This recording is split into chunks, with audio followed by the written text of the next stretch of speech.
Selamat datang kembali. Hari ini kita bakal ngulik bareng satu konsep yang menurut saya penting banget nih. Kita ambil dari buku $100 Million Offers, fokusnya di bab 2, dan kita pegang satu kutipan kunci dari bab itu yang, wah, benar-benar jadi intinya deh. Iya, betul. Kutipan yang sering banget diulang ya kalau orang bahas buku ini. Nah, tujuan kita kali ini, kita mau bongkar bareng apa sih sebenarnya penawaran Grand Slam atau Grand Slam offer itu. Dan yang lebih penting, kenapa sih bikin tawaran yang katakanlah gila-gilaan bagusnya itu jadi dasar, jadi fondasi penting buat bisnis sukses. Penting banget ini. Apalagi kalau Anda lagi mikir mau gedein bisnis. Atau malah baru banget mulai, ya kan? Iya banget. Kita lihat nanti gimana satu kutipan aja, cuman satu kalimat bisa bikin perubahan yang signifikan gitu. Satu kalimat yang mengubah cara pandang ya. Betul. Oke, langsung aja kita bedah ya. Pusat obrolan kita hari ini dia nih, ada di kutipan dari Travis Jones. Buat penawaran yang begitu bagus, sehingga orang akan merasa bodoh untuk menolaknya. Kedengarannya simpel ya. Simple, tapi dalam banget maknanya. Dan ini yang katanya jadi titik balik buat si penulis buku Alex Hormozi. Nah, pas banget. Kita mulai dari situ aja ya, dari cerita personalnya Hormozi. Coba deh Anda bayangin, dia umur 23 tahun. Masih muda banget ya? Iya, masih muda. Lagi ikut seminar marketing yang katanya mahal banget di Las Vegas. Dan dia cerita, dia ngerasa nggak pede, kayak salah tempat gitu loh. Plus, dia baru aja ngeluarin duit kalau nggak salah $3.000 ya. Iya, $3.000.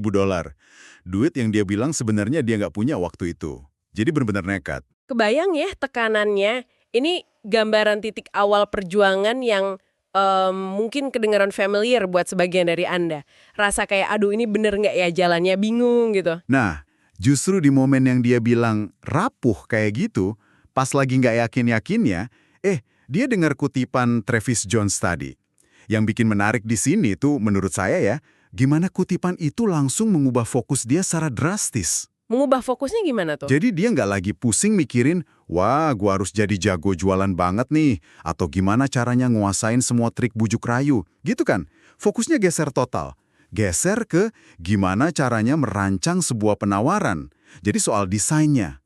Tawaran yang nilai aslinya itu tinggi banget, jelas banget, sampai orang secara alami susah buat nolak. Oh, jadi bukan soal gimana cara ngomongnya, tapi lebih ke apa isi paketannya gitu ya? Tepat. Ini benar-benar contoh gesernya pola pikir kan ya? Dari yang tadinya mikirin taktik jualan, jadi mikirin bisa nilainya, substansinya. Iya banget, kayak ada lampu terang nyala gitu ya di kepala, baru sadar kalau kekuatan utamanya itu nggak selalu di cara jualannya, tapi justru di apa yang ditawarin, kualitas tawarannya itu sendiri yang jadi bintangnya. Benar. Dan katanya sih, momen itu jadi awal dari apa yang dia sebut permainan terbesar dalam hidupnya. Dimulainya dari situ. Wah, menarik. Nah, terus penulisnya juga cerita nih soal perjalanan yang kayaknya banyak dialami orang ya. Pindah dari cuma pengen jadi pengusaha, dia pakai istilah entrepreneur ya, pengusaha dalam angan-angan, jadi pengusaha beneran. Entrepreneur. Suka dengar istilah itu? Nah, sumber kita ini bilang kalau yang sering jadi pendorongnya itu justru rasa nggak nyaman. Udah nggak betah sama kondisi sekarang, sampai di satu titik di mana rasa nggak nyaman untuk diem di tempat itu akhirnya lebih gede daripada rasa takut buat berubah, buat ambil resiko. Itu kayak titik kritis ya, di mana rasa sakit karena nggak berubah lebih besar daripada takutnya kalau mau berubah. Pernah ngerasain nggak Anda dorongan kayak gini? Nah, iya, kayak udah kepepet gitu ya. Dan sering banget kita lihat kan orang mulai bisnis karena niatnya mulia loh. Tulus, pengen bantu orang, pengen nyelesain masalah. Betul, biasanya gitu awalnya. Tapi kadang ada gap nih, ada jarak antara niat baik itu sama pemahaman soal mesin bisnisnya. Terutama ya itu tadi soal gimana caranya biar untung, biar bisnisnya jalan terus, berkelanjutan. Nah, di mana peran penawaran di situ? Nah, disitulah peran penawaran jadi krusial banget. Tawaran itu bisa dibilang kayak jembatan. Jembatan antara niat baik Anda buat nolong, sama kemampuan bisnis Anda buat bertahan dan tumbuh. Itu titik sentuh pertama yang paling dasar antara calon pelanggan sama bisnis Anda kan. Apa yang Anda sodorin ke mereka. Oke deh, biar lebih jelas nih. Jadi, penawaran itu sebenarnya apa sih kalau kita definisikan secara simpel? Kalau dasarnya banget sih, ya seperti yang Anda bilang tadi, pertukaran barang atau jasa dengan bayaran, transaksi biasa. Tapi penulis buku ini ngelihatnya lebih dari itu. Jauh lebih dalam. Dia bilang penawaran itu kayak urat nadi atau jantungnya bisnis Anda. Sesuatu yang fundamental banget. Wah, urat nadi ya, berarti penting banget. Banget. Dan bagus atau jeleknya tawaran ini, itu punya efek langsung yang nyata banget ke nasib bisnis Anda. Nggak bisa ditawar lagi tuh. Di sumber kita ini, ada gambaran yang jelas banget pakai semacam spektrum tingkatan tawaran dan hasilnya. Ini menarik nih buat kita lihat bareng. Oh, ada contoh-contohnya ya? Coba gimana tuh? Ada. Ini biar kebayang ya dampaknya. Pertama, kalau Anda nggak punya penawaran sama sekali. Ya jelas, nggak ada bisnis kan? Nggak ada yang dijual. Logis. Kedua, kalau punya, tapi tawaran yang jelek, hasilnya apa? Rugi. Anda keluar duit lebih banyak dari yang masuk. Hidup bisnisnya sengsara, nombok terus. Oke, itu jelas nggak mau ya. Ketiga, tawaran yang biasa aja, mediocre gitu. Nah ini mungkin bisa balik modal, tapi ya gitu-gitu aja, stagnan, nggak ada untung yang berarti. Bisnisnya jalan di tempat. Banyak kayaknya yang di level ini ya. Bisa jadi. Terus naik lagi, ada tawaran yang bagus. Nah, kalau ini mulai kelihatan ada untung dikit. Bisnis jalan, lumayan oke lah, tapi mungkin belum wow banget gitu. Udah mulai senyum dikit lah ya ownernya. Nah, iya. Tapi target utamanya bukan di situ. Targetnya di level terakhir. Penawaran Grand Slam. Ini dia. Hasilnya, profit fantastis. Untung gede banget. Bisnis tumbuh pesat, dan ujung-ujungnya ya kebebasan finansial, punya banyak pilihan hidup. Wah, kalau dipetakan kayak gitu, jadi jelas banget ya bedanya. Tingkatannya jauh banget antara biasa aja sama Grand Slam. Contoh-contoh ini benar-benar nunjukin gimana kualitas tawaran Anda itu secara langsung nentuin arah bisnis ke depan ya. Ya, kualitas dan bagaimana nilai itu dipersepsikan oleh pasar. Jadi bukan cuma soal bikin tawaran yang cukup oke, tapi gimana caranya bikin penawaran Grand Slam yang bisa mengubah permainan secara total. Skalanya beda jauh efeknya. Nah, ini nyambung nih ke masalah yang tadi kita singgung yang sering banget dihadapi pengusaha. Mungkin ada juga ngalamin. Buku ini nyorot dua masalah paling umum. Pertama, yang klasik banget. Nggak punya cukup klien atau pelanggan. Susah cari customer. Masalah traffic atau leads ya biasanya. Betul.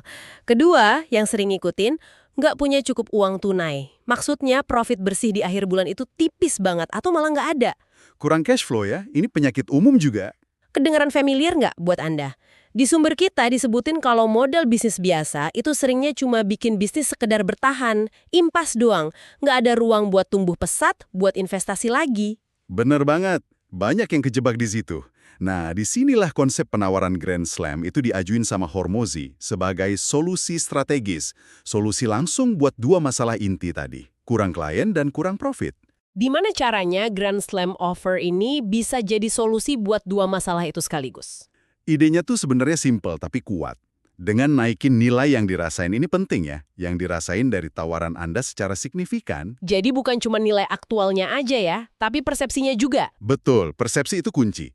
Nah, dengan nilai yang dirasa tinggi banget itu, Anda nggak cuma bakal narik lebih banyak klien karena tawarannya jadi too good to refuse, terlalu bagus buat dilewatin, tapi Anda juga jadi punya kuasa atau justifikasi buat pasang harga yang lebih tinggi, harga premium. Oh, jadi bisa narik lebih banyak orang dan masang harga lebih tinggi. Biasanya kan itu trade-off ya? Nah, itu dia uniknya Grand Slam offer. Karena nilainya melonjak drastis, orang rela bayar lebih mahal. Harga yang lebih tinggi ini yang akhirnya ngasih margin untung yang sehat, yang tebal. Ini balik lagi ke contoh spektrum tadi, tujuannya ya loncat dari level biasa atau bagus ke level Grand Slam, yang untungnya bisa berkali-kali lipat. Jadi masalah klien dan masalah profit bisa teratasi barengan. Masuk akal, masuk akal. Terus apa untungnya nih buat kita, buat Anda yang lagi dengerin atau baca soal konsep ini? Apa kata penulisnya? Penulis buku ini, si Hormozi, ngomong terus terang kok soal tujuannya. Dia bilang dia pengen bantu Anda belajar dari kesalahan-kesalahan mahal yang pernah dia bikin dulu. Biar kita nggak perlu ngalamin jatuh bangun yang sama gitu ya. Ya, biar nggak perlu ngerasain sakitnya kayak dia dulu. Dia bahkan ngeklaim gini, kalau Anda cuma terapin satu aja elemen dari metode penawaran Grand Slam ini, nggak perlu semuanya langsung, katanya sih itu udah bisa kelihatan peningkatan yang lumayan di jumlah klien sama pendapatan. Wah, masa sih? Cuma satu elemen aja udah bisa ngefek? Ya, itu klaim dia. Mungkin karena elemen-elemennya itu emang didesain untuk punya dampak besar ya. Tapi ada juga sisi niat strategis lain dari penulisnya yang menarik buat kita perhatiin. Oh ya? Apa tuh? Jadi sumber kita ini ngungkapin, kalau penulisnya sengaja ngasih materi inti ini, kayak konsep Grand Slam offer ini, secara gratis atau dengan biaya yang murah banget lewat bukunya. Tujuannya, pertama, buat menjangkau dan bantu sebanyak mungkin pengusaha, terutama yang level pendapatannya mungkin masih di bawah $3 juta setahun. Dia mau bangun kepercayaan dulu, kasih nilai duluan. Kasih value di depan ya. Betul. Nah, harapan jangka panjangnya, kalau bisnis-bisnis ini nantinya sukses tumbuh pesat katakanlah sampai level 3 juta sampai $10 juta setahun, sebagian karena nerapin konsep dia. Dia berharap bisa ikut investasi di bisnis mereka lewat perusahaan investasinya. Jadi ini nunjukin dia yakin banget sama kekuatan konsep yang dia bagiin. Ada model bisnis di baliknya juga. Wah, menarik juga ya strateginya. Win-win solution gitu ya. Bisa dibilang gitu. Dia bantu orang tumbuh, dan kalau mereka tumbuh besar, dia ikut dapat kesempatan. Oke, nah buat Anda yang mungkin tertarik gali lebih dalam lagi nih, buku 100M Offers ini kayaknya bukan tipe buku yang dibaca sekali habis terus udah gitu aja ya? Iya, bener banget. Sumber kita bilang ini lebih kayak panduan atau pegangan jangka panjang.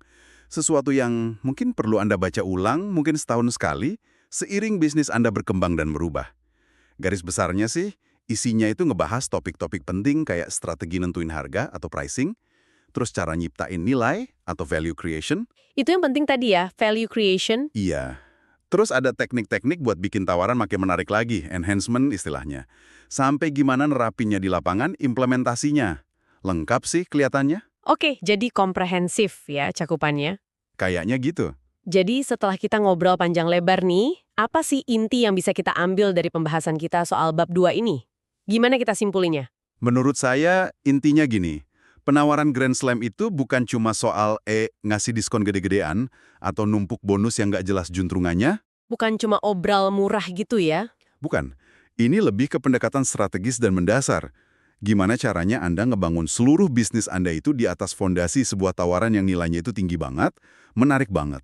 Sampai calon pelanggan Anda tuh benar-benar kerasa, wah gila nih, rugi banget kalau gua nggak ambil. Perasaan bodoh kalau nolak tadi itu.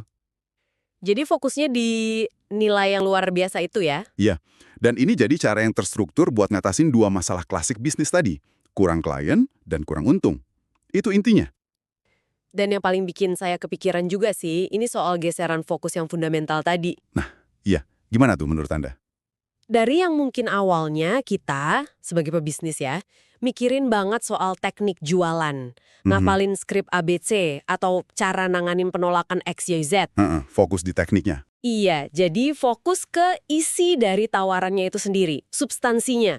Kekuatan sebenarnya itu ada di apa yang Anda tawarin dan gimana Anda ngebungkusnya biar nilainya kelihatan jelas banget sama orang. Setuju banget. Ini soal value engineering, rekayasa nilai, bukan cuma soal bujuk rayu atau persuasi. Kalau nilainya udah kuat banget, jualannya jadi lebih mudah kan? Harusnya gitu ya, pekerjaan beratnya di depan, pas merancang tawarannya. Tepat. Nah, buat penutup obrolan kita kali ini, mungkin ada satu pertanyaan nih buat Anda bawa pulang dan renungin, refleksi sedikit lah ya. Boleh, apa tuh? Coba deh Anda lihat lagi bisnis Anda sekarang. Atau kalau belum punya bisnis, mungkin ide bisnis yang lagi Anda pikirin. Tawaran Anda saat ini udah cukup kuat belum? Udah cukup menarik belum? Sampai-sampai orang bakal ngerasa, aduh bodoh banget ya kalau saya nolak tawaran ini. Pertanyaan yang nusuk tapi penting ya. Iya, kalau jawabannya mungkin belum, atau kayaknya masih biasa aja deh, coba pikirin lagi. Kira-kira apa ya, satu hal aja, mungkin hal kecil, yang bisa Anda ubah mulai hari ini? Satu langkah kecil apa yang bisa bikin tawaran Anda itu selangkah lebih dekat jadi penawaran Grand Slam? Itu aja mungkin ya buat bahan pemikiran. Satu langkah kecil hari ini. Menarik, itu bisa jadi awal yang bagus.